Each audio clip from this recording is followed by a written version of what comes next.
Hey guys, Nancy here. Just want to talk to you a little bit today about marigolds and why you should have these guys in your garden and yard. Okay, the first thing about marigolds is they are so inexpensive. They are an annual, so they won't survive. I'm in zone 5B. They wouldn't survive a winter here, but they do survive in my greenhouse, okay?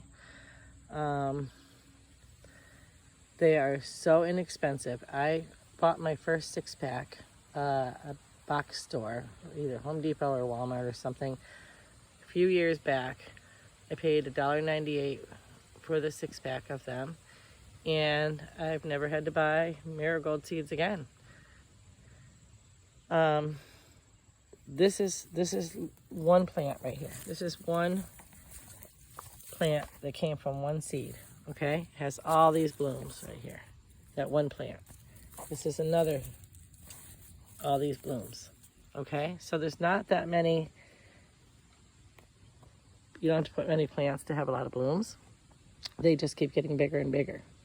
Okay, and once you buy your first package of seeds or get your first seeds, and you can even ask a friend, could I deadhead this and take this? You have your first marigold seeds. And all you have to do is put them somewhere, like I've done here, and let them dry. And every once in a while, break them up a little bit.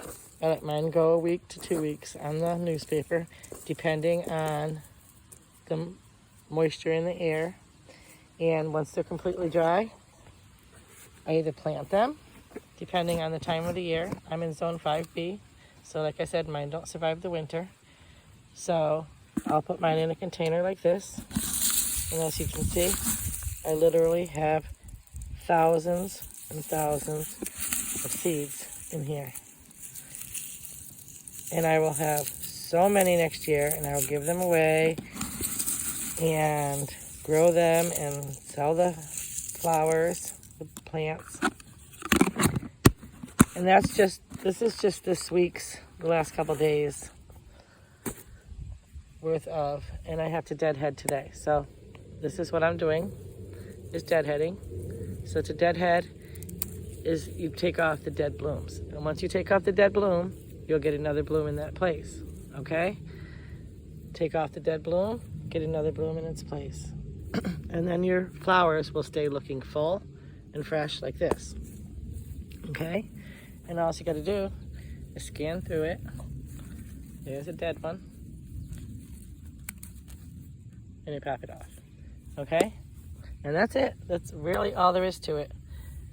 Also, these things are, besides inexpensive and easy to grow and easy to save the seeds from, they attract birds, they attract butterflies, they attract all the good pollinators that you want, the bees and all that stuff. They repel mosquitoes. So if you don't want mosquitoes around your deck or all over your yard, plant a bunch of these guys, and I'm not going to tell you won't have any mosquitoes, but you won't have as many mosquitoes. They also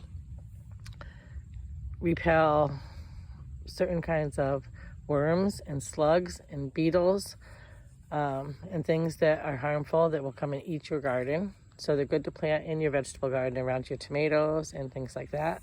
Cabbage. They are also beneficial to many plants.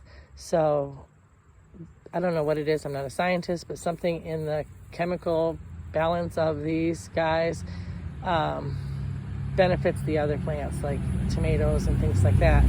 In the, sorry, truck going by.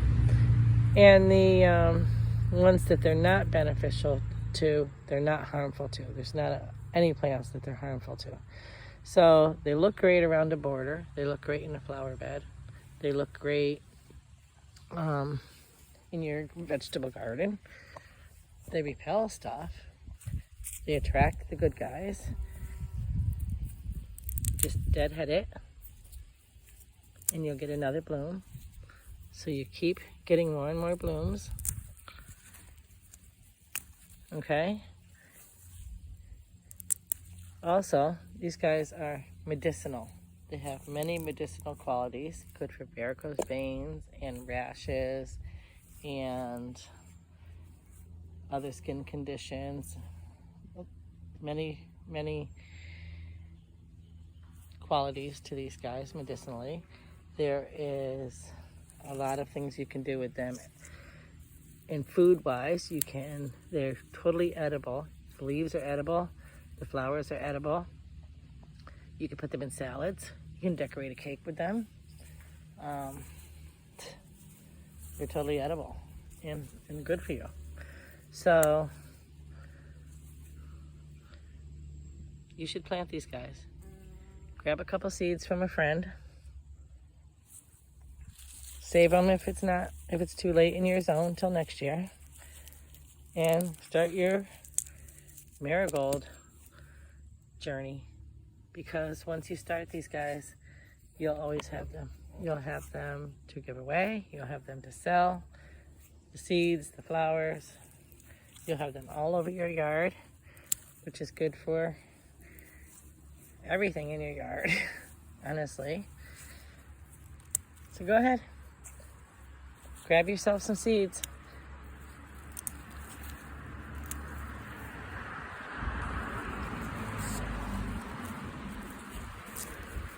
They will produce you many flowers. All right, guys, I hope you like this video. If you do, give me a thumbs up. Make sure you subscribe. I do appreciate it. Have a wonderful day, everybody. Happy gardening.